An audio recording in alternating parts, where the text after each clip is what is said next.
politique, économique et culturelle en Guinée. Piloté par l'équipe de la rédaction du groupe SGI Média et les consultants, c'est le rendez-vous phare pour éclairer votre lecture de l'info. La Tribune de l'actualité plus, du lundi au vendredi, de 9h15 à 10h45 sur Chéri FM Guinée. La Tribune de l'actualité plus, de 9h15 à 10h45 sur Chéri FM Guinée.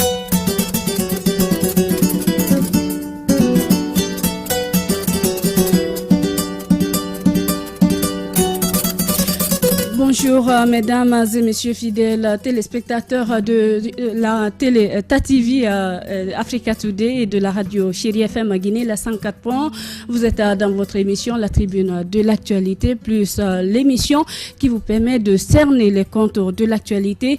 Comme vous le constatez aujourd'hui, l'équipe du jour est au féminin, histoire de vous servir et de rendre hommage à la gente féminine qui célèbre aujourd'hui, jeudi 8 mars, la fête internationale des femmes. Le thème retenu pour cette année, les femmes dans un monde du travail en évolution, une planète 50-50 d'ici à 2030.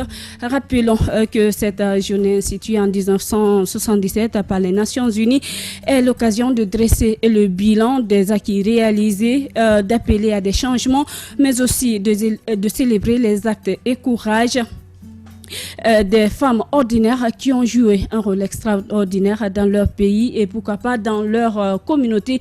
Et justement, en parlant de femmes ordinaires, extraordinaires aussi, nous allons parler de Jeanne Martin Cissé, une figure emblématique qui a marqué l'histoire du pays, qui a fait connaître la Guinée à travers le monde. Alors ici sur ce plateau, nous aurons Bountourabi Keïta qui est présentatrice à Chéri FM TATV, et nous aurons également Aboubakar Kandé, qui est aussi le directeur de l'information.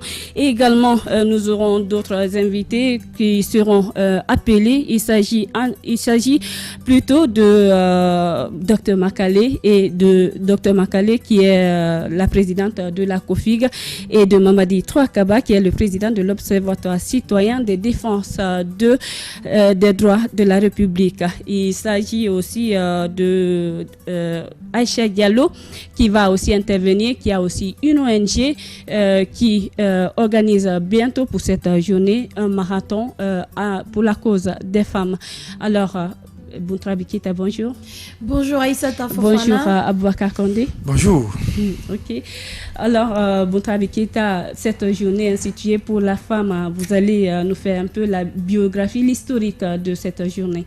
Avant l'historique, Aïssata Fofana, je voudrais profiter de l'antenne pour souhaiter bonne fête des femmes à toutes les femmes du monde entier, à toutes les femmes de ma Guinée natale. Et comme tu l'as dit à l'entame de cette émission, cette journée a été officialisée par les Nations Unies en 1977. Elle trouve son origine dans les luttes des ouvrières et des suffragettes, c'est-à-dire des femmes qui militaient pour obtenir le droit de vote au début du XXe siècle pour de meilleures conditions de travail et le droit de vote. C'est une journée de manifestation à travers le monde, l'occasion de faire un bilan sur la situation des femmes, et traditionnellement, les groupes et associations de militantes préparent des manifestations pour fêter les victoires et les acquis, pour faire entendre leurs revendications afin d'améliorer la situation des femmes. Et pour finir, je vous rappelle que la Journée internationale des femmes reste aujourd'hui une brûlante actualité, car tant que l'égalité entre les hommes et les femmes ne sera pas atteinte, nous aurons besoin de la célébrer. Aïssata Fofana. Bon, je rappelle ici que la technique est assurée par Kadiatou Touré, Konkoba Kouyaté et Alassane Diallo. Côté réalisation, Salematou Baldé et Yanka Sissé. Moi, je suis Aïssata Fofana pour vous servir, et vous êtes en de bonnes mains pour 1h45. Alors là, revenons sur Jeanne Martin Cissé, une femme, une figure emblématique, comme je vous le disais, qui a marqué l'histoire du pays. Alors tout à l'heure, avant d'aller au témoignage, nous allons faire une petite biographie de ce qu'elle a été et de son combat qu'elle a mené pour la Guinée, pour que la Guinée figure dans le concert des nations. Alors nous allons commencer étant, dans les années, Jeanne Martin Cissé plutôt, à 91 ans, elle est mère de 6 enfants et qui vivait recluse dans sa villa à Donka. Et avant cela, elle a un parcours brillant, disons comme ça. Donc, elle est née le 6 avril 1926 à Cancan, dans une famille musulmane modeste, et institutrice, voilà, en 1940. Après avoir étudié le Soussou et le Malinké, elle est devenue une célèbre... disons comme ça, elle était dans une école d'élite féminine qui s'était employée à faire de ses élèves, voilà, venus de toute l'Afrique coloniale française et futures enseignantes attachées à leur africanité. Une future élite féminine, rappelons-le, elle est la première femme à présider, à siéger, voilà, au Conseil des Nations Unies, à l'ONU, et disons, c'est là qu'elle fera la connaissance de futures grandes intellectuelles africaines, comme l'écrivaine Mariam Abba, une si longue lettre, ainsi que la future ministre ivoirienne Jeanne Gervais, décédée en 2012, ou encore la célèbre journaliste sénégalaise Anne Baye d'Emerville. Alors, pour parler de Jeanne Martin Cissé, je ne vais pas trop m'étendre là-dessus, mais les témoignages ici sont poignants, des personnalités qui l'ont côtoyée ici et partout ailleurs dans le monde, qui sont venus assister ici à ces cérémonies funèbres et qui vont essayer d'en parler. Alors, c'est une référence pour toutes les femmes, pas de la Guinée simplement, de l'Afrique et du monde. Elle nous a ouvert la porte, elle a honoré la femme guinéenne, elle a honoré la femme africaine. Si nous faisons, n'est-ce pas, une analyse de la vie de Mme Jeanne Martin Cissé, je crois qu'en tant qu'épouse, mère de famille, militante, n'est-ce pas, et citoyenne, nous avons beaucoup de leçons à apprendre. Cette perte est une perte nationale, une perte africaine et une perte internationale.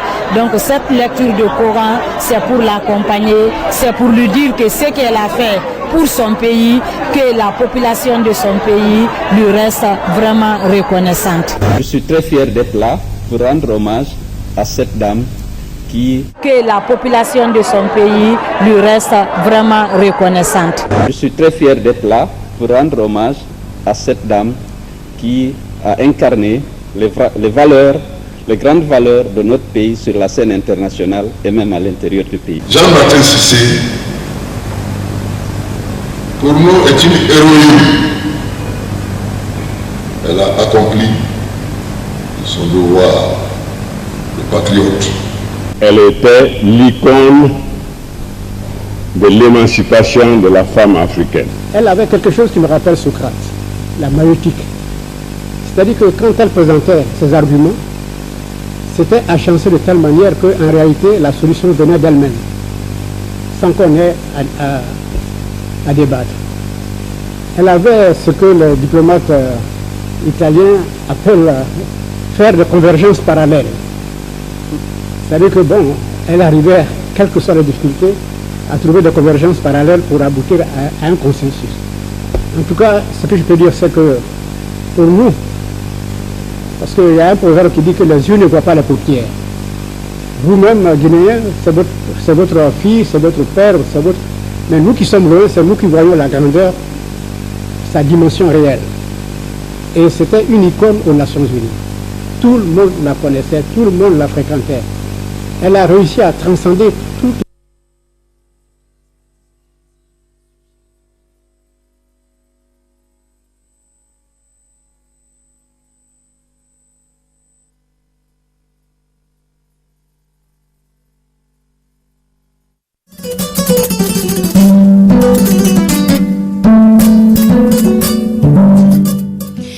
Boubacar Kandé, nous revenons ici dans ce studio après ces témoignages pathétiques. Que retenez-vous de ces témoignages et surtout de cette dame qui a marqué la Guinée? Bon, parler de... D'abord, bonne fête à vous, bonne fête à toutes les femmes de Guinée, d'Afrique et du monde. Bonne fête à ma femme chérie, Madame Kandé Bintou Touré, qui travaille du côté de Monogramme, loin de faire la publicité de cette structure. Bonne fête à Madame Chantal Coll, PDG de SGI Média, Société Guinéenne d'Investissement. Bonne fête également à ma chère mère. Bonne fête à ma grande sœur chérie. Bonne fête à toutes les femmes de la rédaction Chérie FM TATV. Bonne fête à toutes les filles, toutes les femmes de toutes les rédactions de Guinée. Et d'ailleurs, On a écouté les grandes personnalités qui se sont relayées du côté du Palais du Peuple lors de l'exposition du corps de cette femme appelée l'icône selon l'honorable Amadou Damaro Camara, président du groupe parlementaire du RPG Arc-en-Ciel, qualifié de grande valeur nationale et africaine par le chef de file de l'opposition Elhadji Cellou Dalein Diallo, et qualifié aussi de référence par l'actuelle présidente du Conseil économique et social, Hadja Rabiatou Sera Diallo, qualifié de magnétique par Amara Essi, l'ancien premier ministre ivoirien.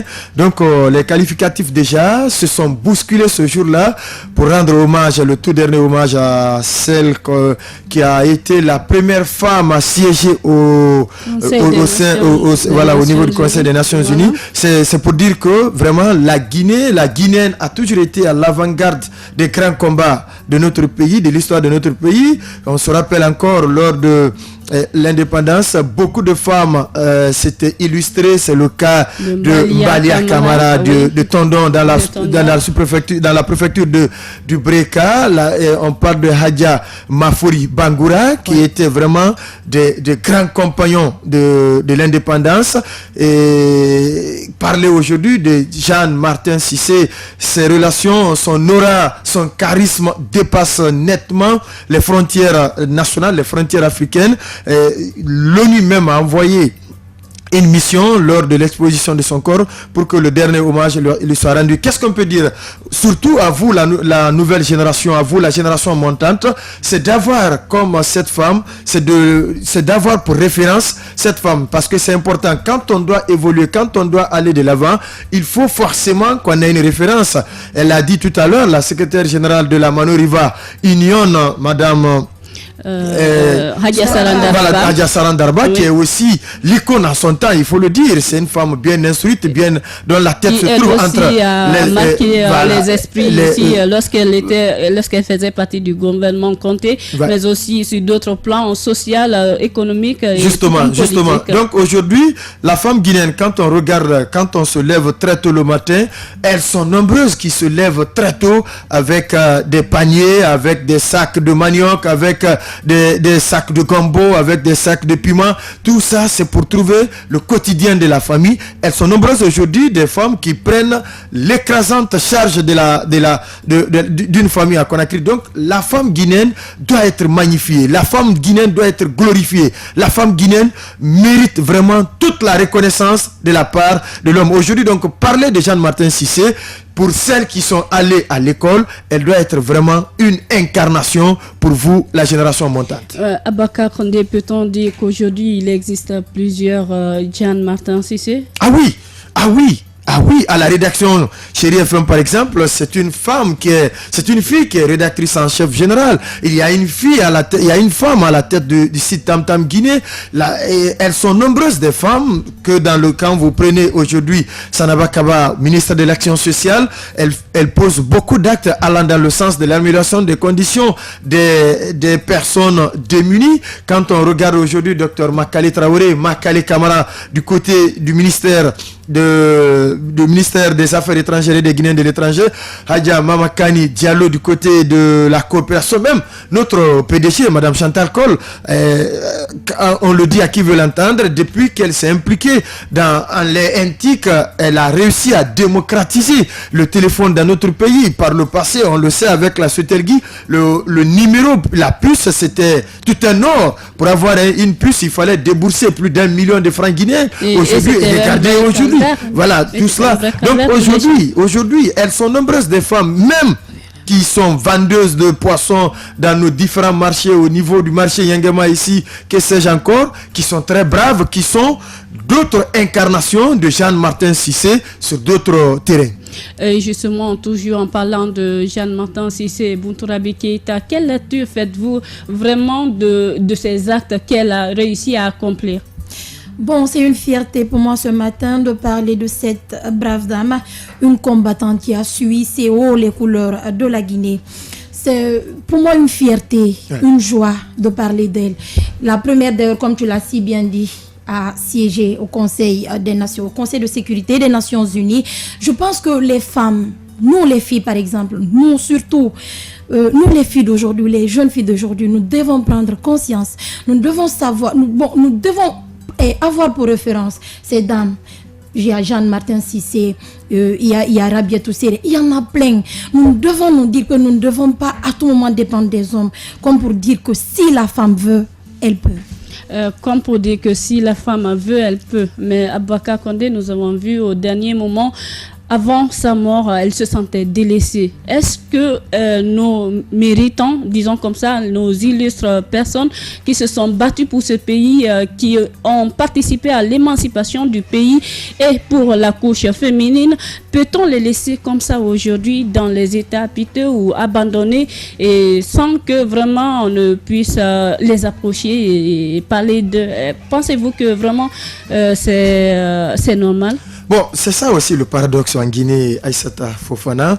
Le plus souvent, on rend hommage à titre posthume. On dit seulement qu'il a été grande figure. C'est quand l'intéressé décède, comme ces différents témoignages des personnalités qui font et défendent l'actualité aujourd'hui dans notre pays.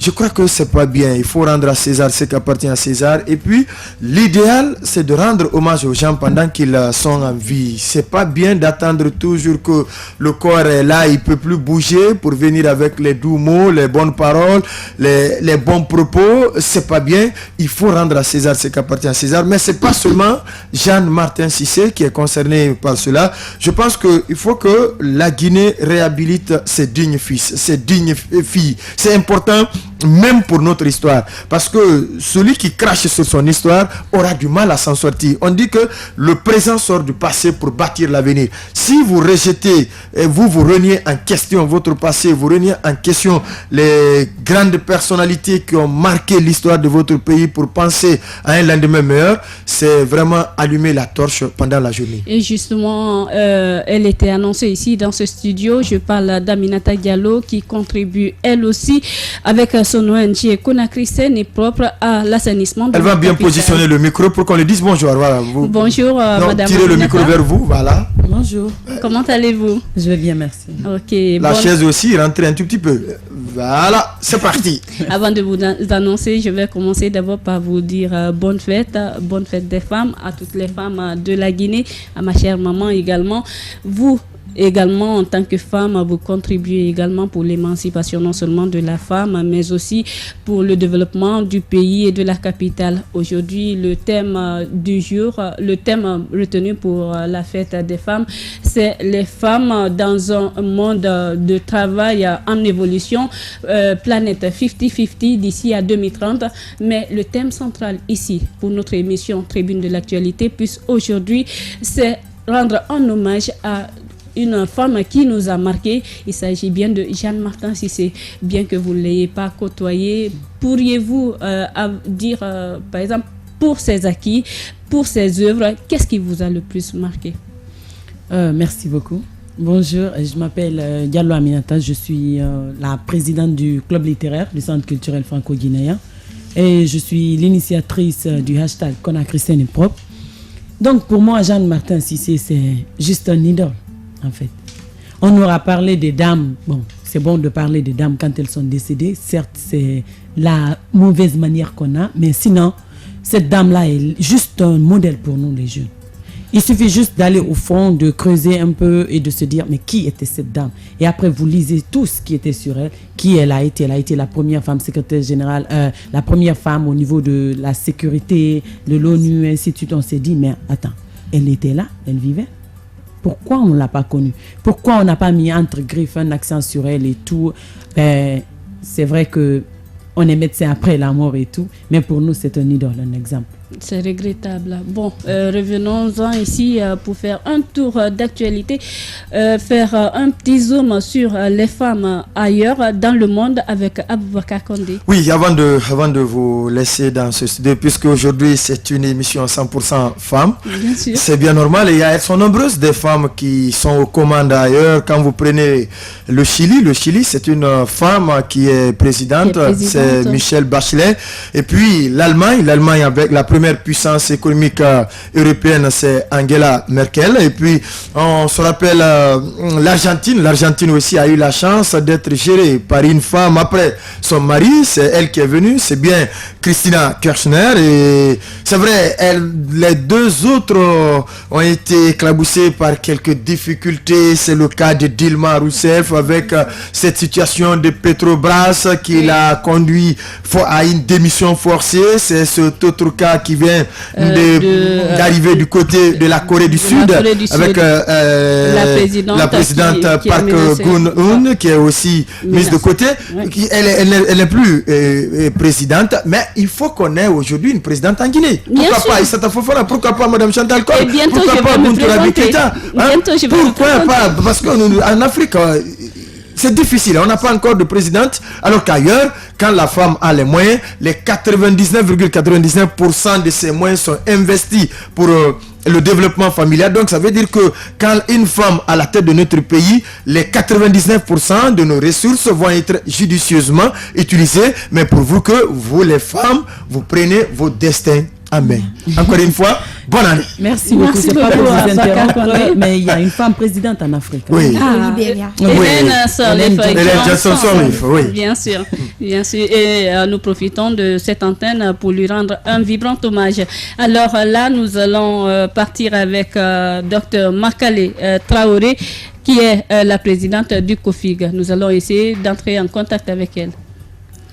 Alors, d'ici là, nous allons nous entretenir avec vous. Alors, d'ici là, nous allons essayer de nous entretenir avec vous, Aminata Diallo. Vous dites que Jeanne Martin Cissé vous a... Vous dites que...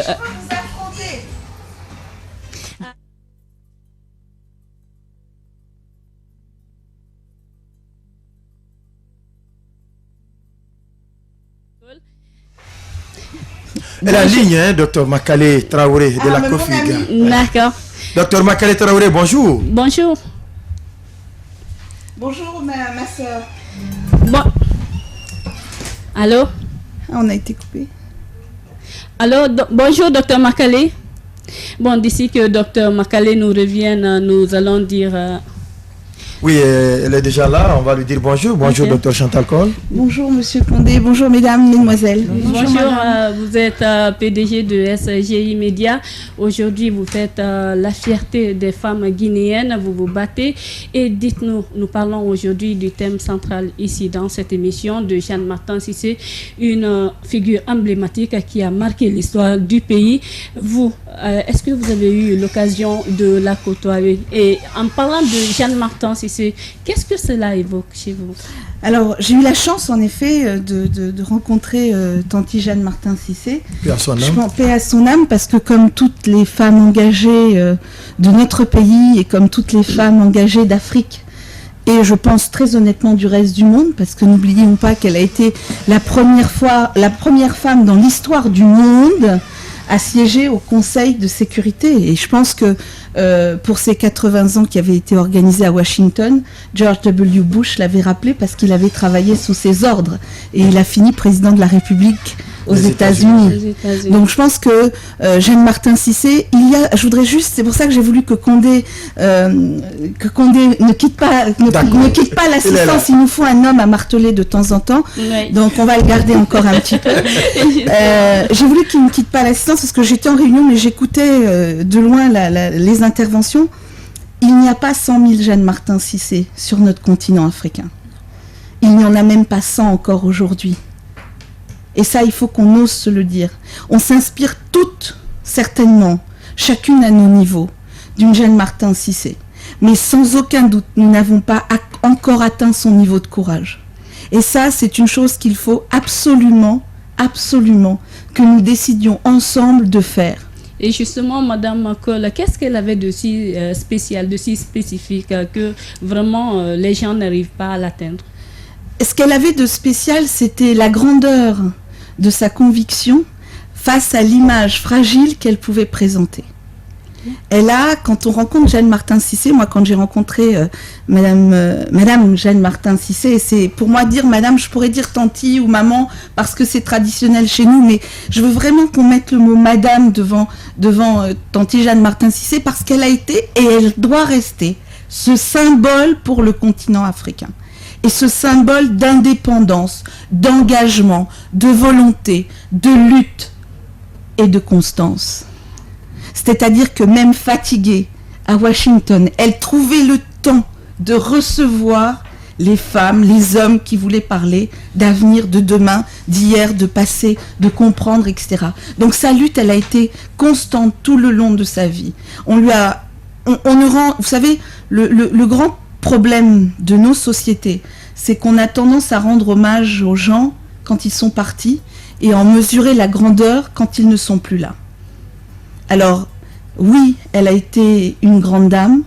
Oui, nos dirigeants, je dis nos dirigeants africains, je n'indexe pas particulièrement la Guinée, mais je dis le président Ahmed Sékou Touré a été le premier chef d'État à oser envoyer une femme à New York représenter son pays. Ça, c'était une preuve d'équité. Tout un symbole. À l'heure où aujourd'hui on est encore chez Facebook, c'est 19% de femmes simplement dans le personnel. Chez Google, c'est moins de 30%, moins de 35%. On est encore, alors que les femmes sont ingénieures, elles sont diplômées au même titre que les hommes, mais à niveau égal et à compétence égale, on aura tendance systématiquement à privilégier, bien qu'on nous donne un salaire inférieur de 20%, à continuer à privilégier le poste pour l'homme, dès l'instant où c'est un poste à responsabilité ou à réflexion. Donc, je pense aujourd'hui que, moi je fais un appel à nos politiques sur le continent, à l'heure où on parle d'unité africaine, à l'heure où on parle de 55 pays qui parlent de la même voix, eh bien, j'ai envie de leur dire, je sais pas, créer une école qui sera basée quelque part, qui porterait le nom de Jeanne Martin Cissé, et où les filles et les femmes du continent pourraient aller faire un master de spécialisation ou quelque chose, parce que l'éducation, c'est la base. Et elle est issue de cette classe de femmes qui aurait pu choisir d'être infirmière ou sage-femme, donner la vie, c'est important, mais qui a choisi l'éducation, construire la vie.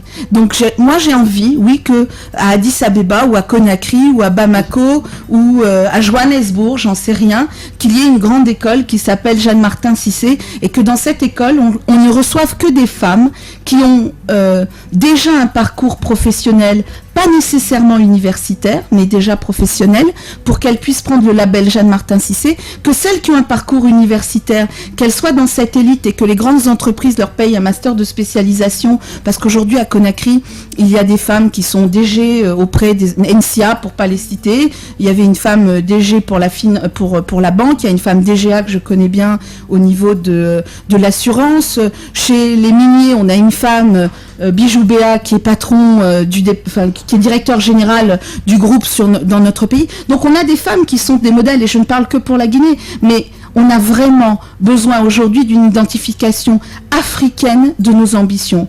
Je lisais dans la presse hier que pour organiser les femmes africaines, on a fait appel à celle qui a organisé le Women Forum. D'accord ? Mais c'est une Française. Vous pensez vraiment qu'il n'y en a aucune d'entre nous qui peut initier un truc comme ça et qu'on peut se faire confiance ? Je pense qu'il est temps vraiment qu'on se lève, au même titre que nos mères, nos grands-mères se sont levées pour les indépendances, et puis ensuite se sont levées comme Jeanne Martin Cissé pour construire la suite de l'indépendance, qu'on se lève pour construire cette société indépendante, équilibrée et juste.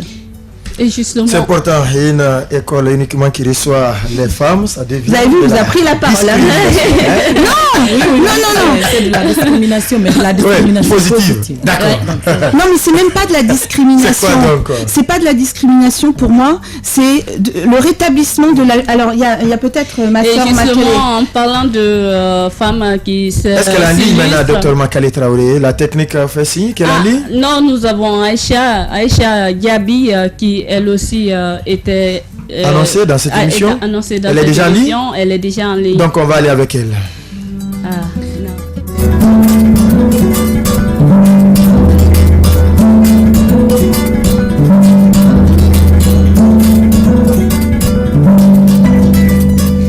Il faut absolument essayer d'avoir Dr Oui, tout à l'heure. Voilà, justement. La technique va s'employer dans ce sens. Dès qu'elle est en ligne, vous nous faites signe pour qu'on puisse la voir en direct dans cette émission. Vous arrêtez de lui couper la parole, là? Qui? Mademoiselle Fofana. Vous êtes le patron aujourd'hui, vous n'êtes pas le patron. Non, c'est pour éviter le vide à l'antenne. Non, il n'y aura pas de vide, faites-nous confiance. D'accord. Les femmes à l'antenne, il n'y a pas de vide. Et justement, nous allons essayer de joindre tout à l'heure Aïcha Diallo. Allô? Allô? La tribune de l'Actu Plus, l'invité. Non, il faut qu'on admette qu'il y a un sabotage masculin derrière parce que la technique est dirigée par les hommes là. Et donc à chaque fois qu'on dit allô, il nous passe une bande son qu'on n'attend pas. Et justement, allô Aïcha? Oui, je vous entends. Bonjour madame Diaby. Bonjour. Comment allez-vous? Je rappelle que vous êtes directrice de Canal Olympia de Conakry, ici, Zakaloum, ici. Et vraiment, vous allez essayer de, vous investissez aussi pour la cause féminine et pour l'émancipation de la femme. Et justement, nous parlons aujourd'hui du thème central qui est sur Jeanne Martin Cissé. Vous, en tant que issue de la femme, issue de la jeune génération, dites-nous quelle lecture ou quel enseignement est-ce que vous prenez vraiment de l'œuvre de Jeanne Martin Cissé? Moi, je trouve que c'est une fausse inspiration pour toutes les jeunes femmes, je dirais, du monde et pas que en Guinée.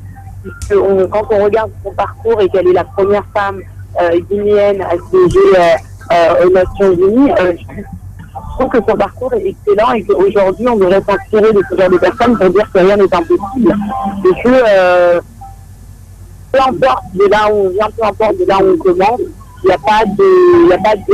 quand on a des rêves, on respecte des freins. Il n'y a pas quelque chose qui est impossible. Pour moi, c'est possible. Je pense que tout ça doit réaliser ça. Même qu'on est femme, on ne peut pas faire ça. Ça arrive là ensemble. Pour moi, femme rime avec possible. Donc, son parcours m'inspire ça. Et son parcours vous inspire et vous au quotidien. Dites-nous, dans ce que vous faites à Canal Olympia là-bas, comment vous arrivez à vous illustrer parmi les hommes?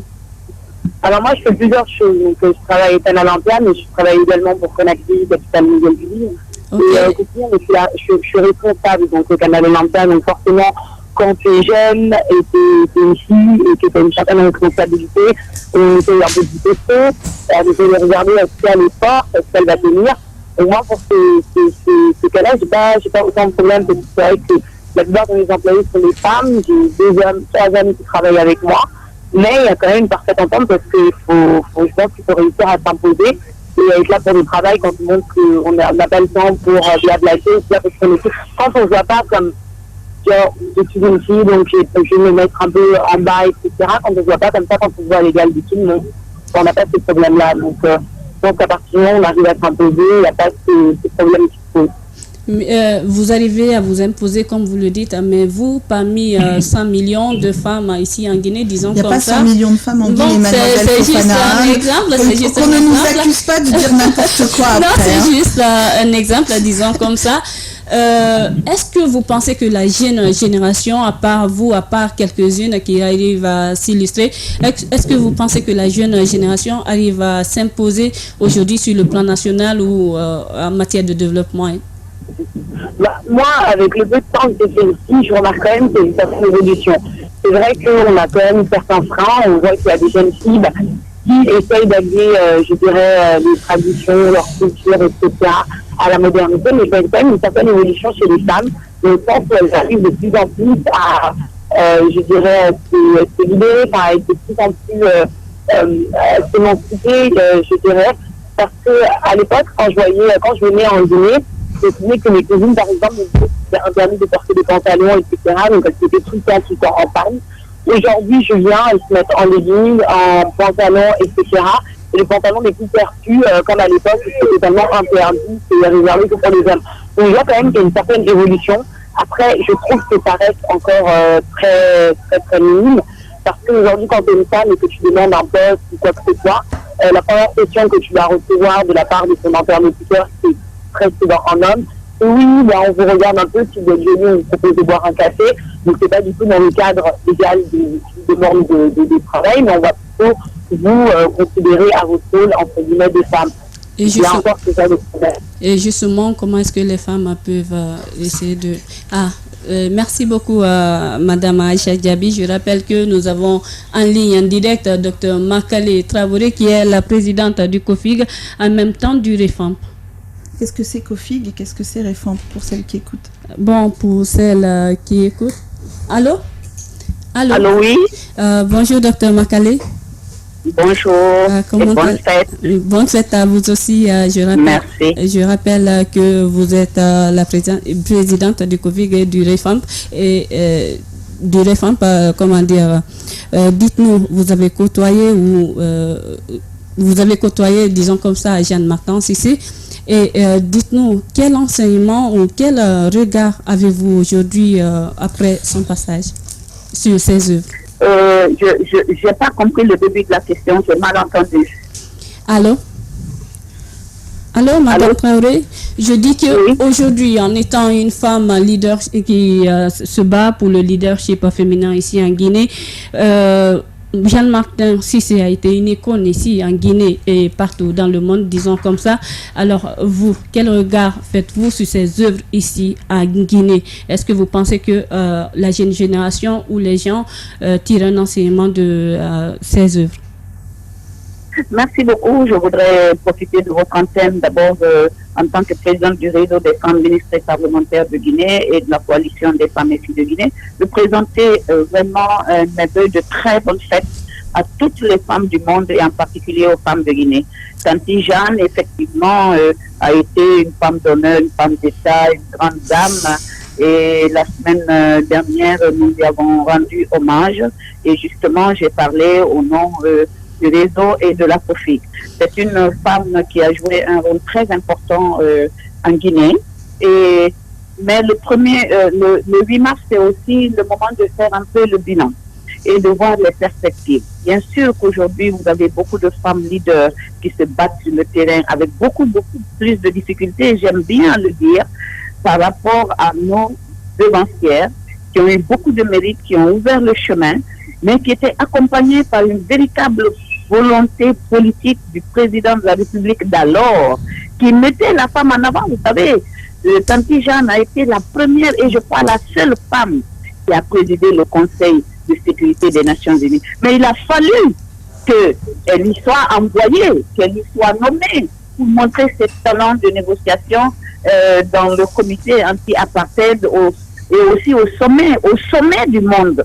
C'est extraordinaire. Elle a eu un parcours, et comme d'autres, il y a eu Amakori Bangoura, il y a eu Mbalia, il y a eu les Hadja Maria Massou, il y a eu des Hadja Tibidanke Diarabi. Vous savez, il y avait une pléthore de femmes qui étaient visibles, qui étaient utiles et qui ont pu exprimer leur leadership au plus haut niveau. Mais aujourd'hui, si on fait le bilan, c'est vrai que les femmes continuent à se battre. Elles continuent à jouer un rôle extrêmement important dans la préservation de la paix, dans l'autonomisation des femmes, dans la formation. Mais la différence, c'est qu'aujourd'hui, ce volume de travail, ce volume d'engagement est moins visible parce que moins valorisé.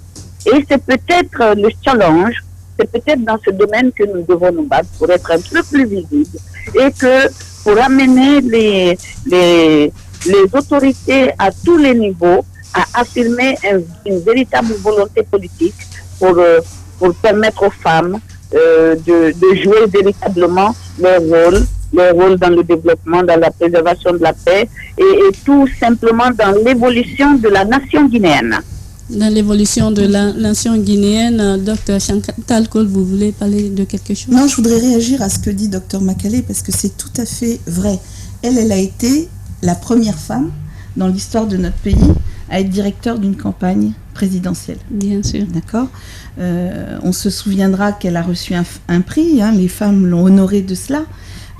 Mais elle a porté son candidat à la présidence. Hein. Oui, elle a porté son candidat à la présidence. Ouais. Non, je crois qu'il faut rétablir, c'est en ce sens que je veux la rejoindre, c'est-à-dire que la volonté politique, je l'ai dit, je ne sais pas si elle l'avait entendu lorsque je suis intervenue, je suis d'accord avec elle. La volonté politique est l'élément essentiel. C'est exactement comme dans une entreprise. Si un capitaine d'entreprise décide que 50% de sa masse salariale sera féminine et de façon équitable, c'est-à-dire aussi bien au poste de direction qu'au poste subalterne, ça arrivera.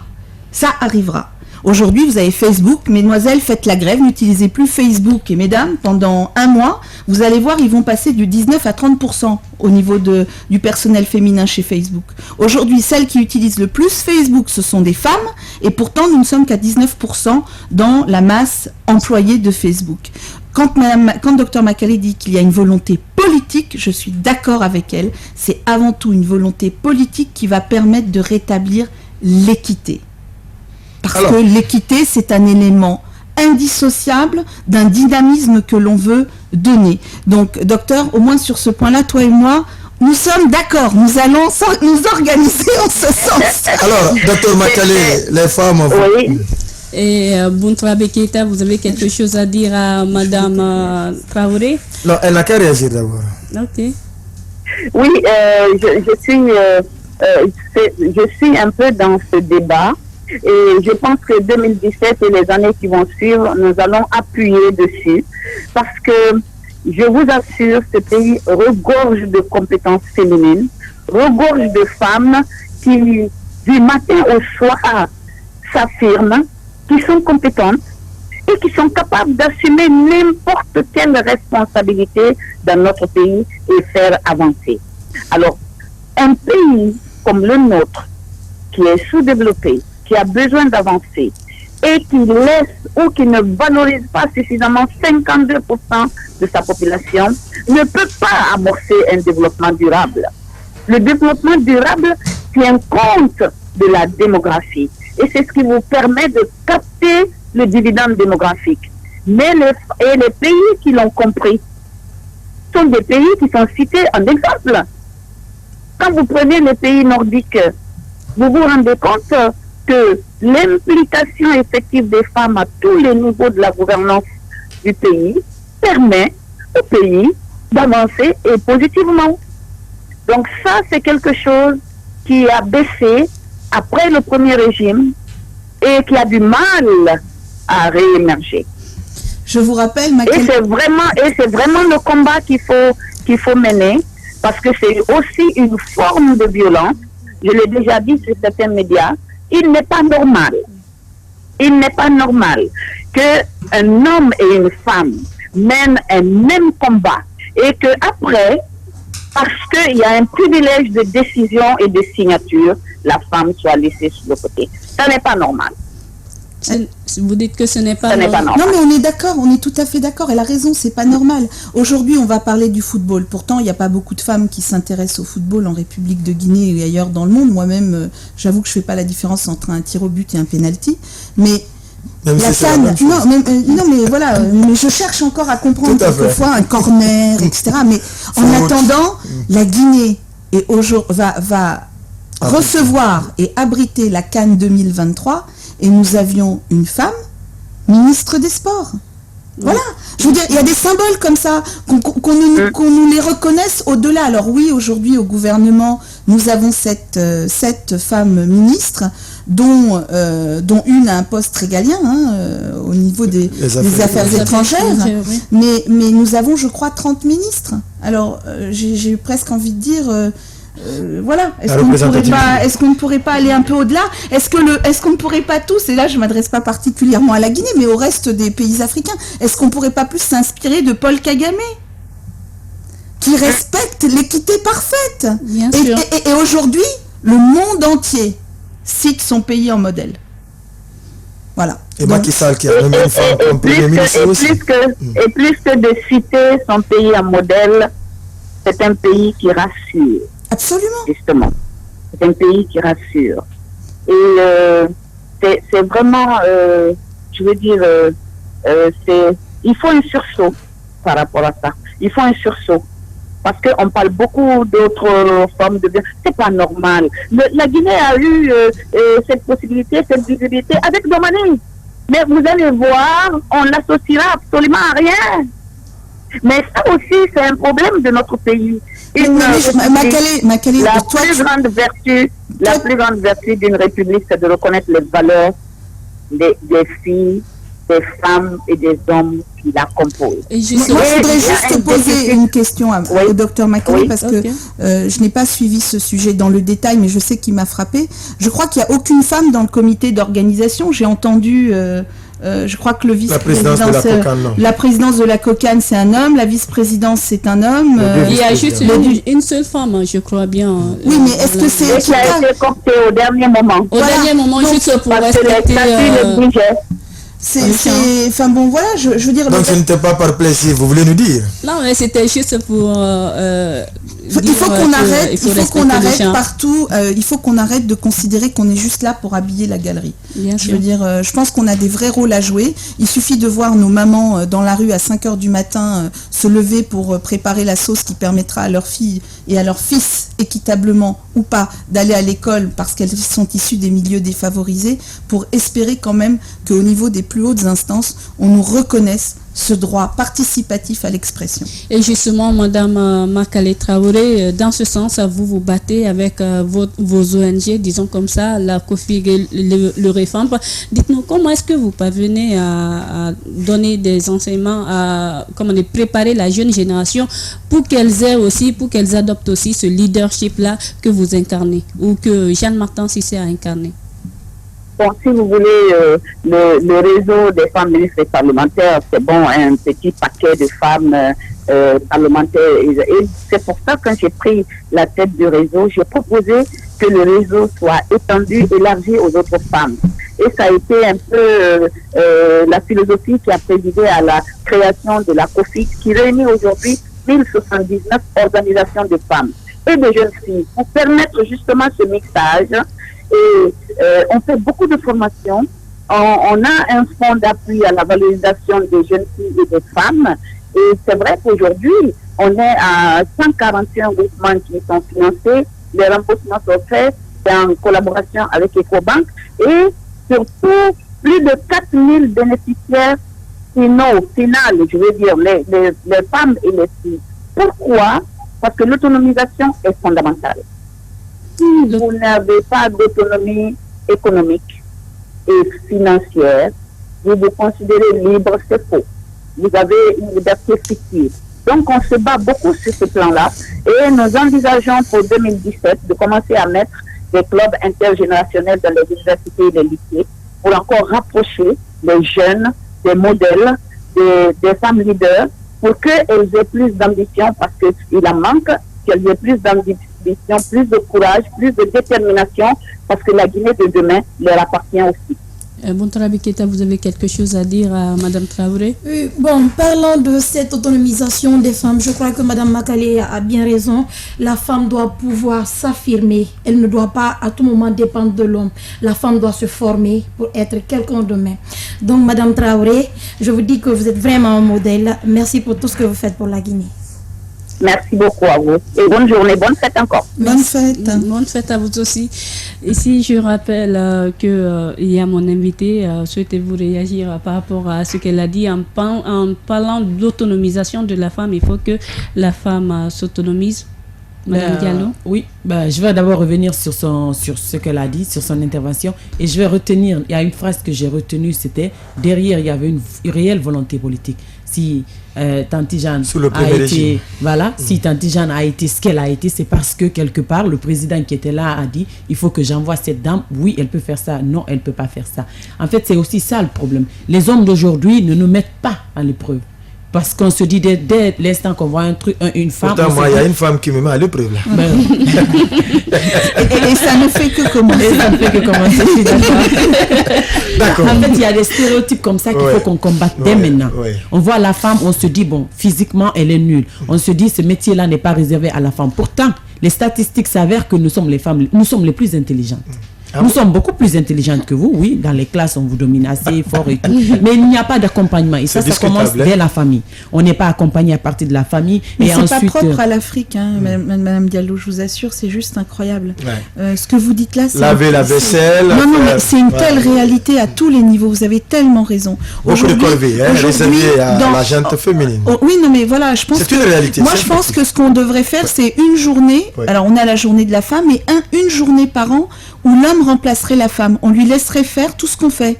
Les enfants, la maison, la cuisine, notre boulot, vos faux soucis, les faux problèmes que vous nous rajoutez sur la tête au quotidien, vos écarts, etc. Et à partir de ce moment-là, je pense que vous prendriez peut-être conscience de ce qu'on est. Mais je voudrais rebondir sur ce qu'elle dit. On cette tendance maintenant, dans les couples modernes régulièrement. Vous faites la vaisselle combien de fois? Non, je reconnais que vous gardez vos enfants. J'ai assisté à plusieurs fois. Donc, non, mais en fait, c'est peut-être parce que vous avez un patron femme que vous avez fini par y aller.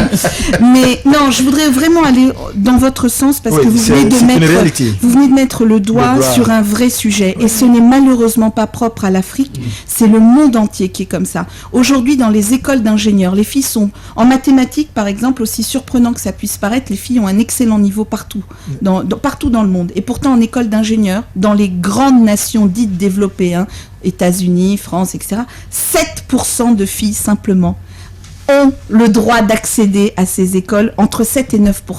C'est juste surréaliste. Et dans ces 7 et 9% qui sortent, donc ça veut dire qu'elles se sont déjà battues pour y rentrer, à qualification égale, on prendra 3 hommes pour une fille.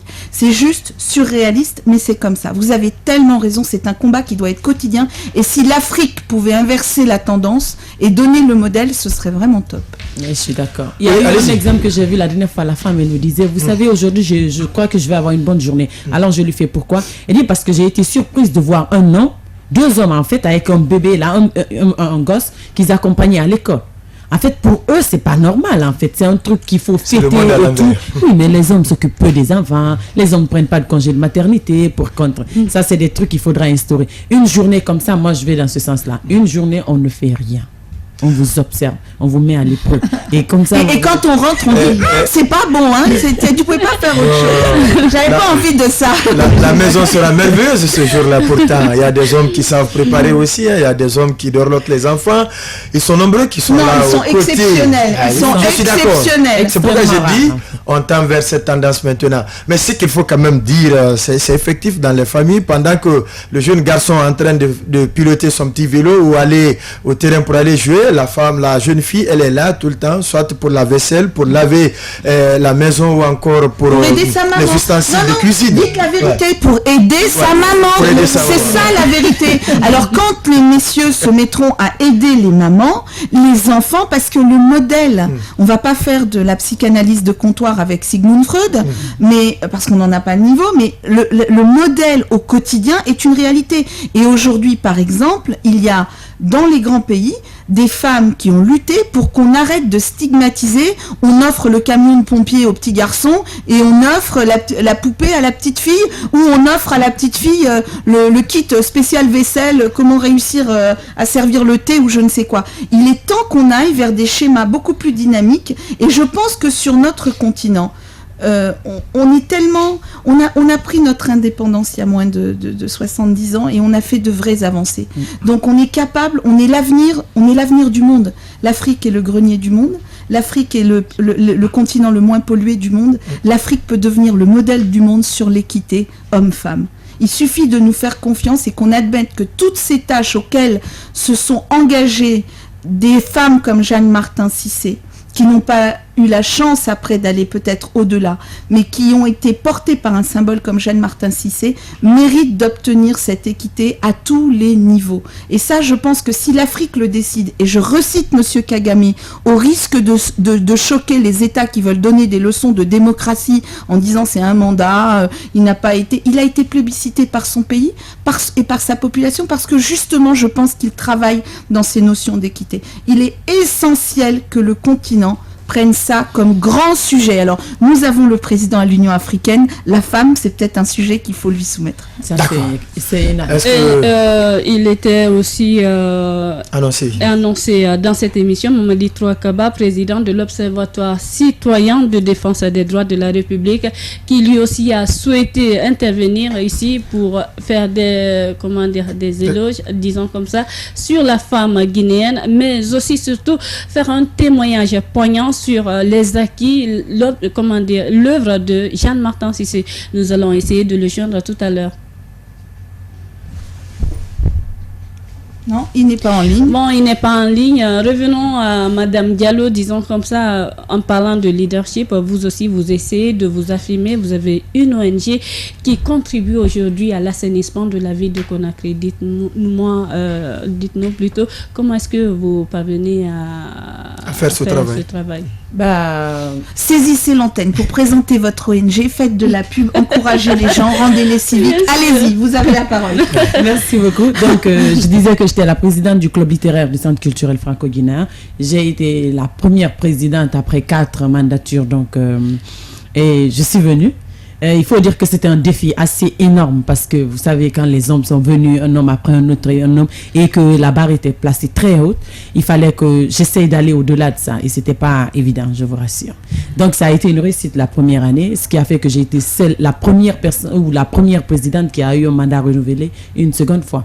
Donc je suis toujours là et je suis avec des élèves, des étudiants et autres là. Donc ça, c'est un défi qu'on fait tous les jours parce qu'au début, quand j'ai fait mon mandat, quand j'ai commencé le premier mandat, on n'était que des femmes. La vice-présidente était une dame, secrétaire générale une dame, trésorière une dame. On en a fait une histoire de femmes pour leur montrer que sans eux, on pouvait aller au-dessus. Je vous rassure qu'on a fait 4 fois plus que ce qu'ils ont fait en autre discrimination. Positive.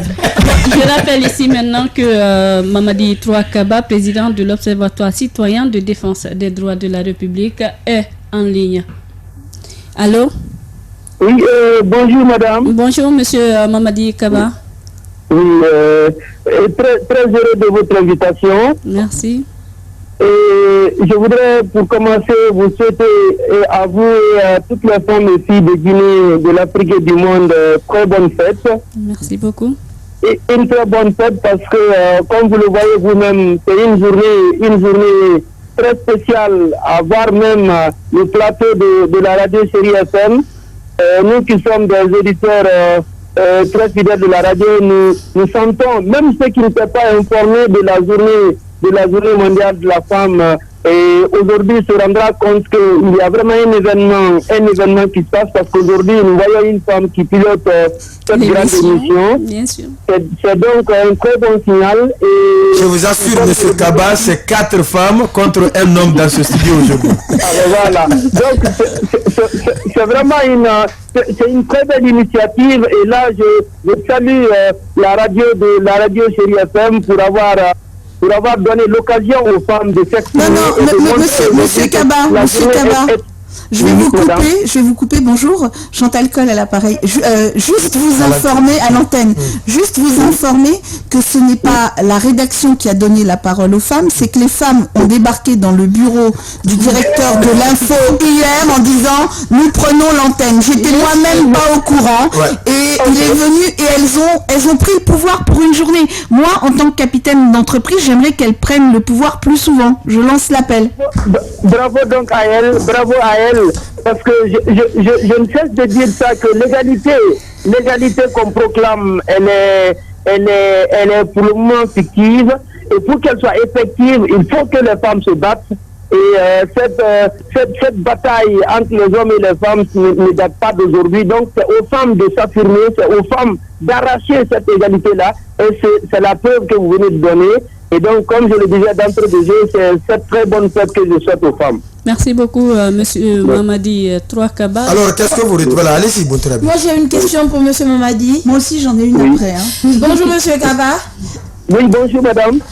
Moi, je suis une femme. Vous êtes un homme marié, je crois. Oui, tout à fait, un homme marié. Je voudrais vous poser une question qui me tient vraiment à cœur. Pourquoi le plus souvent, quand les femmes sont enceintes, les hommes attendent que ce soit des garçons qui naissent? Pourquoi pas des femmes? Pourquoi pas des filles? Pourquoi pas des petites filles? Pourquoi on attend toujours des petits garçons? Donc vous voulez dire que la discrimination commence déjà là? Pour être très honnête, je ne passe pas à côté de la question. Pour être honnête, parce que dans la tête de beaucoup d'hommes, il lui faut un héritier. Un successeur. Un héritier, quelqu'un qui pourra quand même assurer si vous voulez, la relève, quelqu'un qui pourra le remplacer. Donc c'est vraiment la première préoccupation qui les vient. Et comme vous le savez, madame, la femme sa destination finale, c'est le foyer. C'était sa destination finale. On va le laisser évoluer là. Sa destination finale, c'est de finir dans un foyer. Dans un foyer. Et donc, vous voyez, donc les hommes ont cette préoccupation-là. Parce que le régime est patriarcat, hein? Voilà, donc c'est vraiment la raison. Et comme je l'ai dit, pour être honnête, c'est vraiment ce qui anime beaucoup d'hommes, mais de façon très, je dirais, de façon aussi honnête. Il faut quand même reconnaître que c'est une mauvaise conception, c'est un mauvais procès qu'on fait aux femmes, parce que il est aussi prouvé que la femme aide beaucoup plus sa famille que l'homme ou que le garçon. La femme fait beaucoup plus pour sa famille que l'homme, et parce que l'homme a deux poules de défense. D'abord, il doit faire face à sa famille et à celle de sa femme. Oui. Alors que la femme, elle est beaucoup plus soucieuse de dépenses venant de sa famille que de celles venant de la famille de son mari. Donc pour cette raison-là, vous êtes injuste là, parce que avoir sa belle-mère à dos, je vous assure que c'est pas facile. Donc autant, en général, les femmes, pour avoir moi aussi été mariée, bien que j'ai repris mon indépendance sur le sujet, je vous garantis qu'on fait certes pour nos familles, mais on fait également beaucoup pour la famille de son conjoint, parce que justement on veut éviter ce genre de choses. C'est parce que quand la mère de votre mari n'est pas votre amie, je peux vous dire que c'est pas marrant à la maison, hein. Alors quand les sœurs s'y rajoutent, alors là je vous dis même pas, on est en phase, et dans les pays polygames comme la Guinée, c'est la porte ouverte à l'entrée de la suivante. Donc je pense qu'il faut aussi reconnaître que alors je veux pas que notre pays n'ait que des filles qui arrivent dans les prochaines naissances, hein, parce qu'il faut les deux pour se développer, mais il faut quand même reconnaître que la femme, justement, et je voudrais vous rétablir sur ce sujet avant que vous alliez plus loin, nous sommes les plus fidèles à nos pères. D'accord? Ça, tout à fait. Oui. Nous sommes les plus fidèles à nos pères, et ensuite nous sommes très fidèles à la mère de l'autre, par amour de l'autre. Donc tout ça, c'est un ensemble qu'il faudrait nous reconnaître quand même un petit peu. Je suis parfaitement d'accord, et ça c'est d'ailleurs une évidence. Moi, ma femme, je profite de cette occasion pour l'adresser aussi mes meilleurs vœux de bonne fête. Je sais ce qu'elle fait pour ma maman qui est âgée de 92 ans. De 92 ans, je sais ce que ma femme apporte à cette vieille-là. Et donc, c'est autant dire que je suis parfaitement d'accord avec ce que vous affirmez. Maintenant, pour ce qui est de l'égalité entre l'homme et la femme, je pense que ce qu'on a évoqué tout à l'heure un aspect qui est beaucoup plus culturel. Et parce que le jeune garçon, on l'autorise à aller jouer au ballon, à faire ceci, cela, alors que la jeune fille est astreinte à aider la maman dans les travaux. Mais aussi dans le milieu professionnel, on n'aide pas les femmes vraiment à s'affirmer ou à se voir égales aux hommes. Qu'est-ce que je veux dire par là? Nous sommes aujourd'hui dans la période de carême chrétien. Et qu'est-ce qui se passe de façon récurrente dans les services? C'est que dès 14 h, on laisse les femmes entrer. Et elles rentrent pourquoi? C'est pour aller préparer pour le mari. Et ça, à mon avis, ça donne un mauvais signal. Ça fait croire déjà à la femme qu'elle est soumise, c'est elle qui doit tout faire pour le mari. Même si le mari est à la maison, il ne sort pas, mais elle est obligée de venir travailler, alors qu'on parle d'égalité entre l'homme et la femme. Cette égalité-là doit être partout, aussi bien dans le milieu professionnel qu'à la maison. Mais si on laisse la femme à 14 h, elle rentre, elle travaille. Maintenant, le fils qui observe sa maman rentre à des heures inhabituelles, et donc lui, il grandit avec cette conception-là. À son tour, il va vouloir que sa femme fasse la même chose pour lui, parce qu'il a vu sa maman entrer à 14 h, quand c'est la période de carême ou de Ramadan. Eh bien, lui, il grandit avec cette conception-là. Donc, c'est un problème entier. Et comme le problème est entier, il faut une solution entière. Il faut qu'on ait une vision beaucoup plus globale. Cette question ne peut pas être réglée que par la loi. C'est vrai, les lois reconnaissent aussi bien à l'échelle nationale que sur le plan international, les traités et autres, reconnaissent que l'égalité doit être vraiment de mise entre l'homme et la femme. Mais il y a d'autres facteurs qui doivent être vraiment pris en compte si on veut régler ce problème-là, si on veut vraiment, on veut aboutir à cet objectif-là. Donc, à mon avis, il faut une vision globale sur ces questions-là. C'est aussi que sur les questions électorales, notre code électoral dispose qu'il faut 30% de quotas accordés aux femmes. Moi, je trouve que c'est injuste. C'est injuste. Si vraiment quel positionnement à ce niveau aussi? Quel positionnement? Oui. Vous voyez déjà que les partis politiques font assez de malice en alliant les femmes à la paix. Et cela n'a aucune importance parce que la désignation se fait en suivant l'ordre d'inscription. Donc, c'est autant dire qu'on doit vraiment faire face à cette question-là de la façon la plus de la façon la plus rigoureuse et avec assez d'énergie pour ne vraiment pas être beaucoup plus laxiste ou beaucoup plus hésitant.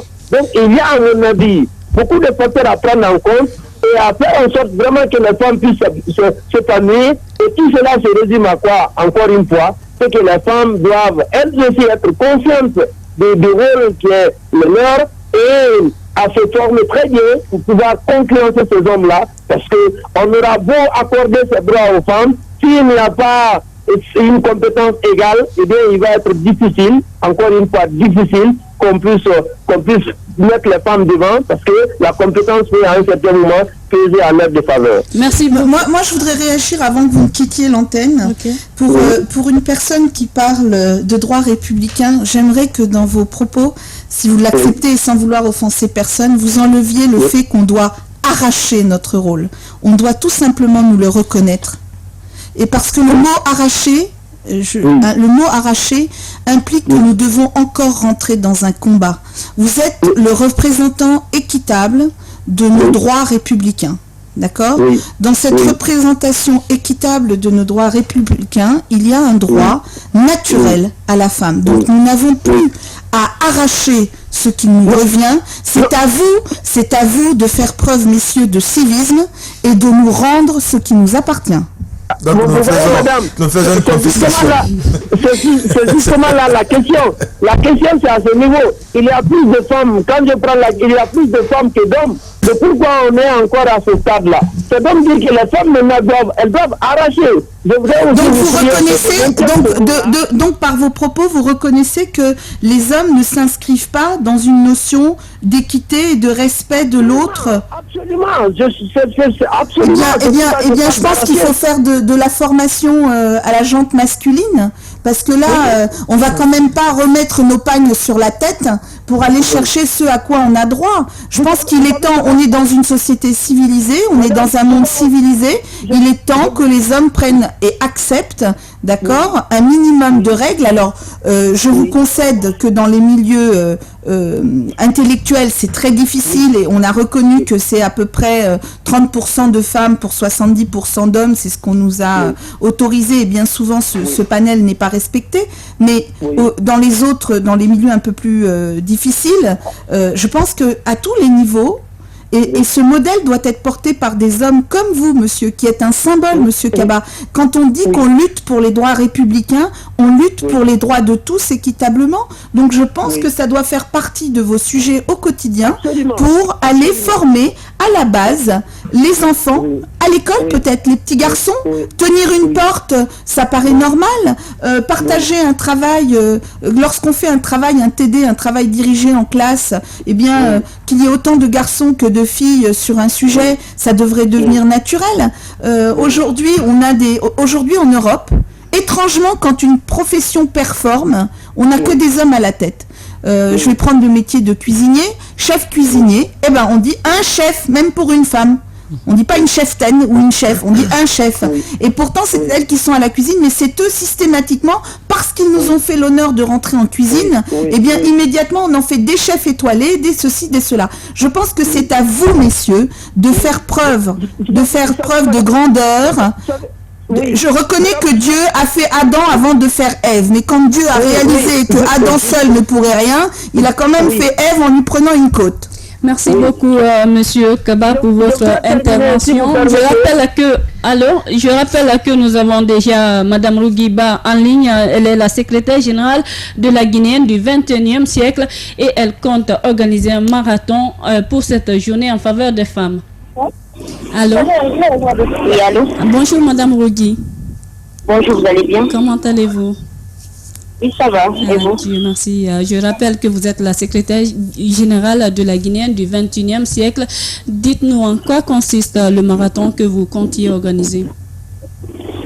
Le marathon que nous comptions organiser pendant cette journée consiste à faire une entreprise, ce que font les femmes dans les zones rurales. Les femmes qui vivent loin de nous et qui, pour avoir un centre de santé, de l'eau, sont obligées de marcher des kilomètres et des kilomètres pour accéder à cela. Donc aujourd'hui, en cette journée, nous leur faisons honneur. Est-ce que pour vous, ce marathon-là suffit seulement pour essayer de toucher du doigt les réalités que ces femmes vivent? C'est pas qu'il suffit, mais c'est un appel aux consciences. C'est extraordinaire d'avoir pensé à ça. Oui, elles viennent de toucher un sujet qui est une réalité, et nous, dans notre société urbaine, on a tendance à l'oublier. Enfin voilà, on peut que les encourager, et il faudrait qu'elles essayent de créer une chaîne peut-être avec les autres pays d'Afrique, parce que c'est une réalité. Pour aller chercher de l'eau, il faut quelquefois faire 5 km, 6 km pour aller dans un centre de santé. Chapeau bas, mesdemoiselles ou mesdames, franchement. Montre à Biketa. Bon, je pense que c'est une initiative à saluer, c'est vraiment encourageant. Merci à vous, madame, d'avoir eu l'initiative de faire ce marathon à l'honneur des femmes pour ce 8 Et comment ça va se passer, ce marathon? Est-ce que c'est seulement exclusivement réservé aux femmes en milieu rural? Comment ça va se passer, madame? Le marathon, ça sera à partir de 16h, vu qu'aujourd'hui c'est un jour beau frappe, c'est un mercredi. Nous avons décidé de faire le marathon à 16h. Comment ça va se passer? On a des trajectoires déjà faites. Nous allons courir dans la commune de Bicou. Donc le marathon sera sécurisé. Et puis en plus, pour représenter ces femmes dans la zone rurale, les jeunes, surtout les jeunes, sont vivement présentés pour venir honorer ce marathon. Les jeunes hommes, femmes, voilà, ce marathon est ouvert à tous, c'est pas exclusivement aux femmes. Ça partira de Dixine, ou bien le point de chute, c'est Dixine Terrasse. Donc ça partira de la Sainte-Marie. Oui, pour Dixine Terrasse. Non, ça ne sera pas à Dixine Terrasse, on va juste à l'échanger, puis on fait le tour du quartier pour revenir à la Sainte-Marie. D'accord. Est-ce qu'il y a des autorités publiques qui vous accompagnent, mis à part le ministère de l'Action sociale, d'autres personnalités qui vous accompagnent dans ce projet? Y a-t-il des ministres qui vont courir pour la cause? Non. En tout cas, Madame Cole va courir. Madame Cole ne peut pas courir. Madame Cole, elle est opérée, elle ne peut pas courir, mais en tout cas, elle sera. Ouais. J'encourage les hommes à venir courir au nom des femmes. Moi, je sais. Condé, vous irez courir pour moi. D'accord. Entendu. Ok. Merci beaucoup, Madame Rougiba. Voilà, nous revenons. Souhaitez-vous réagir? Je ne blague pas. Sinon, demain, pas d'antenne. Il n'y a pas de problème. Oui, moi, j'ai lu sur les réseaux sociaux que c'était 1 km pour un droit. En fait, c'était ça le slogan. 1 km, un droit. À chaque fois que nous courons 1 km, nous réclamons un droit. Ainsi de suite. Donc, si nous courons 100 km, nous avons 100 droits que nous réclamons. Oui, mais ce qui serait top, c'est que si on est 10 000 à courir 1 km, on est 10 000 droits. Ouais, c'est clair. C'est mathématique. Mais en tout cas, c'est une super initiative. Elle est à encourager. Vraiment, c'est symbolique et j'espère qu'RFI suivra ce genre de choses parce que voilà, ça c'est un relais international, c'est-à-dire que nos antennes locales ne peuvent pas suffisamment relayer l'information pour lui donner la visibilité que ça mérite, mais je pense que honnêtement, les correspondants internationaux de présents en Guinée, donc j'appelle Sam de Reuters, j'appelle Mokhtarba de RFI, etc., à relayer ce genre de choses parce que ce sont des initiatives totalement apolitiques, mais qui peuvent changer beaucoup de choses. Oui. C'est une belle initiative. Très bon. Très bonne initiative. Nos auditeurs attendent au bout du fil. Pour vous qui souhaitez intervenir, le numéro du stand, vous pouvez appeler au 666 99 99 30, 666 99 99 31. Le thème central de l'émission aujourd'hui, c'est consacré aux œuvres de Jeanne-Martin Cissé, une femme emblématique qui a marqué la Guinée sur le plan international. Déjà, nous avons un tout premier auditeur qui est Monsieur Diallo Mamadou Siradio. Oui. Allô? Bonjour à vous. Bonjour, monsieur Diallo. Oui, là, moi, d'abord, je voudrais dire tout simplement que nos femmes doivent soigner d'abord leur image. Et en faisant quoi? En respectant leur dignité, en respectant les hommes, en respectant même la société. Mais je suis vu vos invités, personne n'a parlé, par exemple, les vidéos qui ont circulé dernièrement, et pourtant l'image de la femme était permise dans cette image. Maintenant, je voudrais aussi vous poser une question. Je fais une remarque, pourquoi quand une femme arrive à faire des activités génératrices de revenus, si elle est avec son mari, elle va même pas maintenant accorder le minimum de respect pour son mari. Et je vous remercie. Merci beaucoup, monsieur Diallo. Souhaitez-vous intervenir? Moi, je voudrais répondre à monsieur Diallo. La première chose, c'est que pour ma part, j'ai fait le choix de ne pas parler de ces vidéos parce que, hormis le fait d'avoir des femmes hormis le fait d'avoir des femmes dans des conditions spéciales et anormales, je pense surtout qu'on a des hommes qui ont dépassé les bornes. Je voudrais ne pas polémiquer sur ce sujet parce que je pense que ce n'est ni le lieu ni le moment.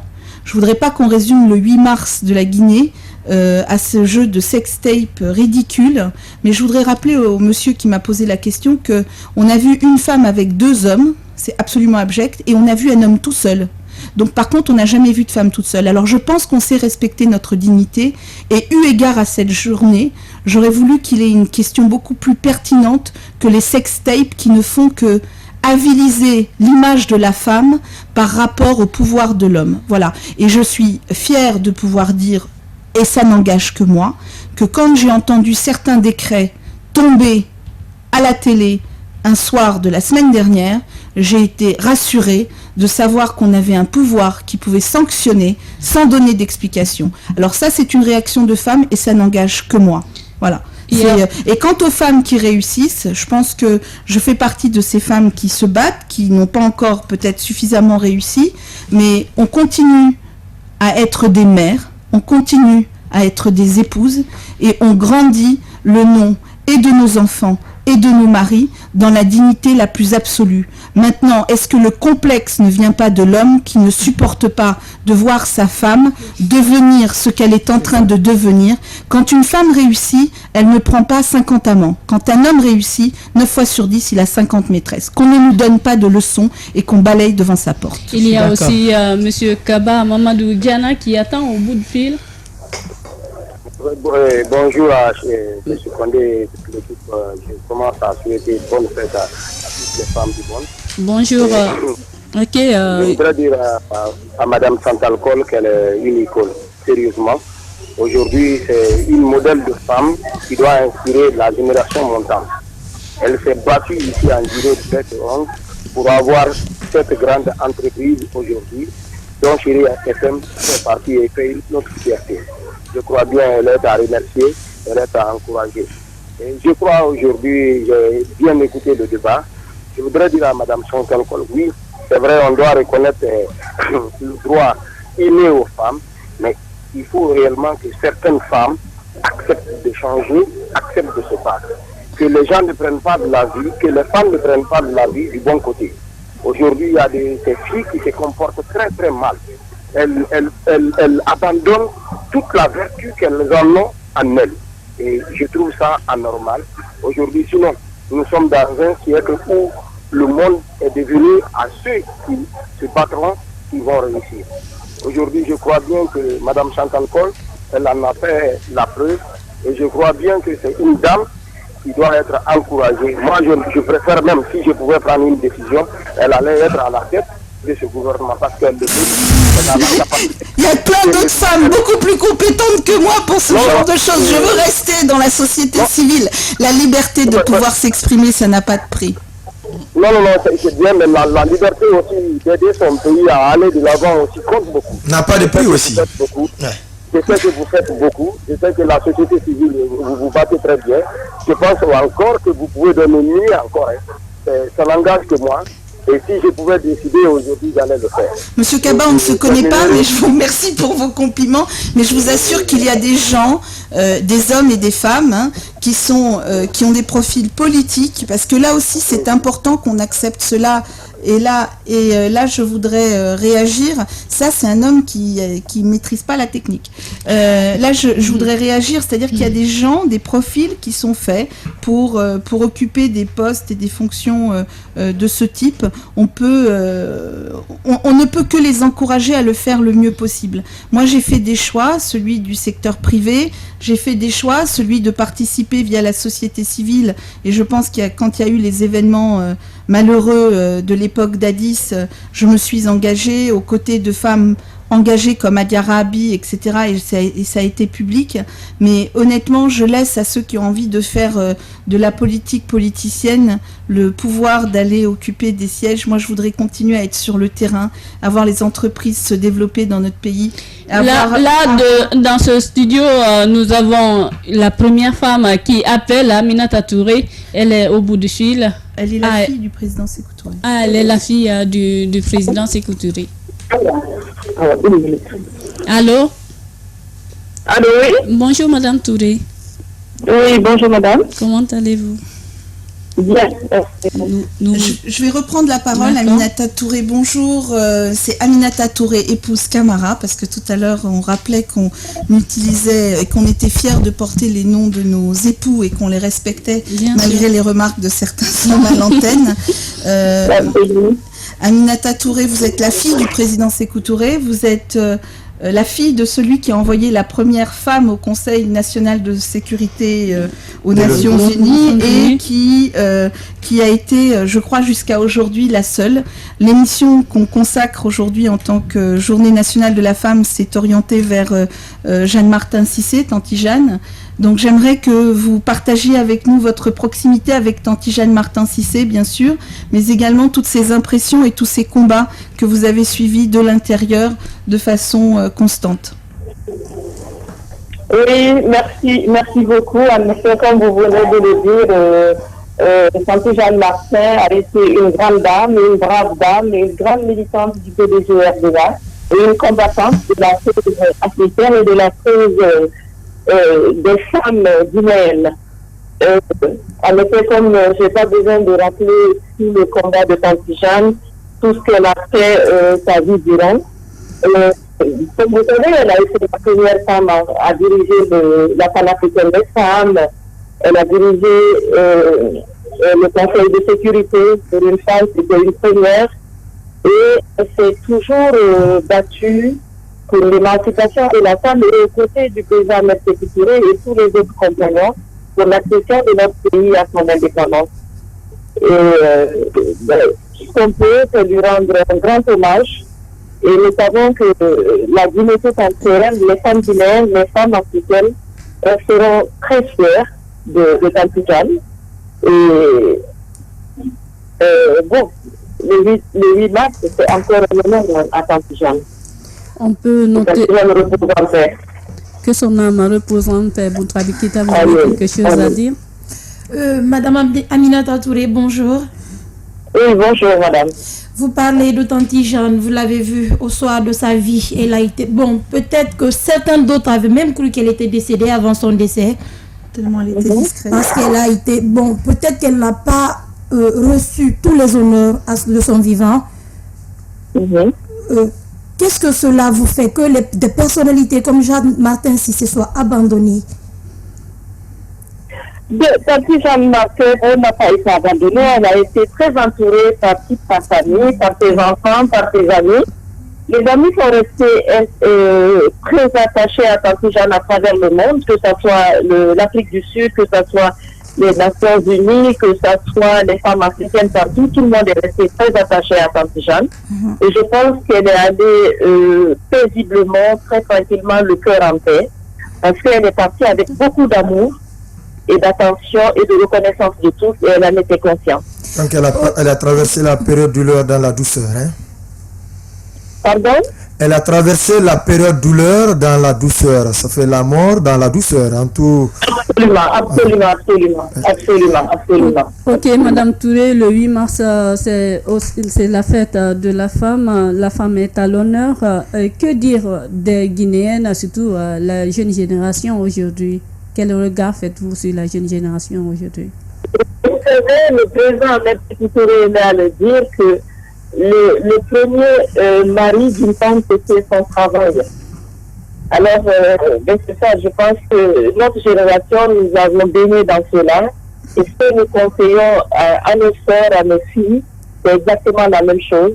C'est la persévérance dans le travail, c'est le courage et la volonté de réussir, d'aboutir à quelque chose. Parce que le plus important, c'est cela, c'est pas le paraître, mais c'est l'être. Donc, nous nous battrons toujours à côté de nos sœurs et pour les encourager, pour les épauler, pour qu'à chaque moment, elles se battent et qu'elles fassent, on doit se faire soi-même et qu'on doit compter sur ses propres forces. Et c'est ça la femme guinéenne qui a donné l'exemple à toute l'Afrique. La femme guinéenne s'est battue pour l'émancipation de la femme africaine et de la femme de façon générale. Merci beaucoup, Madame Touré. La radio, c'est l'heure. Monsieur Condé, Aboubakar, avez-vous quelque chose à dire avant de clore? Merci, Madame Touré. À bientôt. Okay. Bon, sauf que moi, je voudrais lui poser la toute dernière question. C'est la loi guinéenne consacre 30% de représentativité aux femmes. Est-ce que ce n'est pas une discrimination, Madame? Elle est encore en ligne. Allô? Allô? Non, elle est partie malheureusement. On dirait qu'elle est partie. Alors, on va vous la poser à vous. Non, Monsieur Condé. Bah non, on va avoir un homme qui parle d'un sujet de femme. Donc, est-ce que vous pensez, honnêtement, en tant que journaliste, avec le métier que vous faites, qui est un métier qui doit être le reflet de la société, qui doit porter la société autant que faire se peut vers les choses positives pour l'amélioration du devenir, est-ce que vous pensez que 30%, c'est normal? Déjà, la façon de poser la question seulement m'amène à dire c'est pas normal. C'est pas du tout normal. Je trouve cela anormal, personnellement.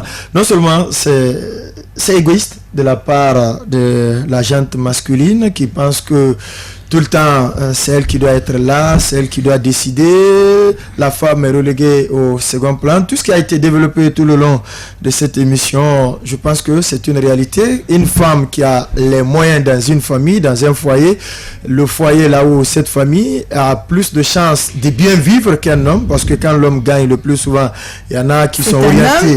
Non, il y en a qui sont orientés ailleurs, ce qui n'est pas une bonne chose. Les 99,99% de l'avoir de la femme est investi sur la réussite des enfants, de la famille, pour que tout puisse aller. Donc aujourd'hui, donner 30% de représentativité aux femmes, c'est les discriminer. Et de quelle manière aussi les femmes occupent le bas de la liste. Elles sont sous-représentées à tous les niveaux dans les instances de prise de décision. Je pense que c'est une tendance aujourd'hui qu'il faut inverser si on veut vraiment impulser une nouvelle dynamique, même au niveau du fonctionnement de nos différentes institutions. C'est extrêmement important de voir aujourd'hui une femme à la tête de la primature, de voir pourquoi pas une femme présidente de la République au niveau des autres institutions. Comme au Libéria. Déjà, quand la femme gère à la maison, la gestion, elle est convenable. Donc, si cela est élargi à une échelle un peu grande, ça veut dire que ça va être une très bonne chose. L'invité l'a dit tout à l'heure. Depuis qu'elle est arrivée, elle a été la première femme à la tête de sa structure à avoir eu la chance d'être plébiscitée. Cela n'est possible que par le résultat obtenu sur le terrain. Mais parce que nous n'avons pas le choix. Moi, je suis ravie d'entendre un homme parler aussi bien des femmes. Donc, ce que je propose pour l'émission de demain, c'est du direct. C'est que Condé, c'est vous qui la piloterez, et que les hommes viennent nous faire leurs commentaires positifs et négatifs. Et pardon qu'on ne tombe pas dans le sujet de la sextape parce qu'on en a fait le tour et elle n'intéresse à mon avis personne et ça résume ni le Guinéen ni la Guinéenne que nous sommes.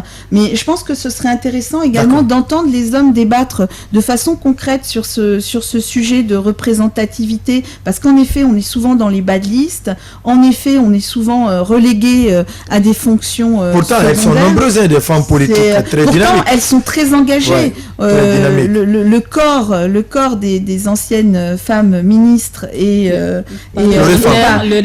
parlementaires en est le symbole. Elle pourrait initier peut-être là aussi, et je pense que dans nos universités, on a besoin dans les cours de droit public, on a besoin dans les cours de relations internationales de pouvoir avoir ces femmes d'expérience qui pourraient venir dispenser les réalités, parce que bien souvent aussi on est un petit peu propulsé comme ça sans trop comprendre, et c'est nos convictions qui nous portent pour aller au-delà et qui portent ces femmes. Je vous dis, moi tout à l'heure j'ai été très honnête quand j'ai dit que je ne me sens pas du tout dans un rôle politique, parce qu'il faut un courage particulier. Moi je fais pas partie des femmes qui ont ce courage du public politique. Je peux lutter auprès de la société civile, je peux être impliquée dans le secteur privé, etc. Mais il faut un courage vraiment très très particulier, et je pense que ces femmes, elles ont des choses à partager, ne serait-ce que pour l'équité sur les listes électorales. Donc ce serait peut-être bien justement qu'un mouvement soit initié par les hommes. Ça nous grandirait, nous Guinéens. Dans ce sens, oui. Dans ce sens, vous avez tellement bien parlé qu'on dit que vous pourriez peut-être envisager d'organiser quelque chose avec les journalistes, avec les hommes des médias, et pour organiser cela et pour envisager cela, parce qu'en effet, on est dans les bas de liste, notre avis est toujours un avis un petit peu secondaire, et pourtant, au marché, s'il n'y avait pas de femmes, vous n'achèteriez pas le piment. Dans les champs, s'il n'y avait pas de femmes, vous ne cultiveriez pas. Pourtant, dans les villages, souvent, quand les discussions sont houleuses pour trancher dans une situation, on lève la séance pour dire la nuit porte confiance. Ce n'est pas la nuit en tant que telle, mais c'est pour aller demander conseil, c'est pour aller consulter sa femme. Comme quoi, voilà, comment vous avez trouvé cette situation? Voilà. Et régulièrement, les arguments que madame avance la nuit, le lendemain, ça aide le conseil à trouver solution à la situation. Ce qui est extraordinaire, c'est que je pense que bien souvent, ils rentrent tous avec le même conseil au conseil du lendemain. Et donc, on se retrouve certainement dans un climat d'apaisement. Tout à fait. D'accord. Et voilà. Et je voudrais que vous réfléchissiez en tant qu'homme sur le rôle de la femme. Alors, n'arrêtons pas, en tout cas chez Chérie FM, la journée de la femme au 8 mars. D'accord. Consacrons-lui le 9 mars. Nous vous rendons l'antenne et nous vous suivrons avec passion pour voir ce que vous nous proposerez. Comme je le disais tout à l'heure, la radio, c'est l'heure. Votre dernier mot, s'il vous plaît. Et comme je l'ai dit tout à l'heure, c'est derrière tout grand homme, il y a une grande femme. J'espère que les hommes accepteront un jour qu'on dise que derrière chaque grande femme, il y a un petit homme. Il y a un petit homme. Alors, merci à vous, Abaka Condé. Merci à vous, Madame Chantal Cole. Merci. Également à vous, Madame Diallo et Moutourabi Keita. Moi, j'ai un dernier mot à dire. Comme l'a si bien dit Madame Makale dans son intervention, le premier régime a eu confiance aux femmes et elles ont su la réussir. Et je pense que si le régime actuel, je dirais au régime actuel d'avoir confiance aux femmes, et j'en suis sûre que nous pourrons réussir. En tout cas, Madame Chantal Cole a eu confiance aux femmes, aux filles de la rédaction, et ça aussi, il faut le dire. Je n'ai pas eu à avoir confiance, elles ont pris le pouvoir aujourd'hui, qu'on ait assumé qu'elles vous ont viré. D'accord. Bonne journée à tous et bonne fête à toutes les femmes. Bonne fête à toutes les femmes. On se quitte au compte de ce numéro du jour. Merci à tous de l'avoir suivi. La tribune de l'Actu Plus, c'était avec l'équipe de la rédaction. Du lundi au vendredi, de 9h15 à 10h45 sur Chérie FM Guinée, la tribune de l'actualité plus. Comprendre, décrypter, analyser et commenter l'actualité sociopolitique, économique et culturelle en Guinée. Piloté par l'équipe de la rédaction du groupe SGI Média et les consultants, c'est le rendez-vous phare pour éclairer votre lecture de l'info. La tribune de l'actualité plus, du lundi au vendredi, de 9h15 à 10h45 sur Chérie FM Guinée.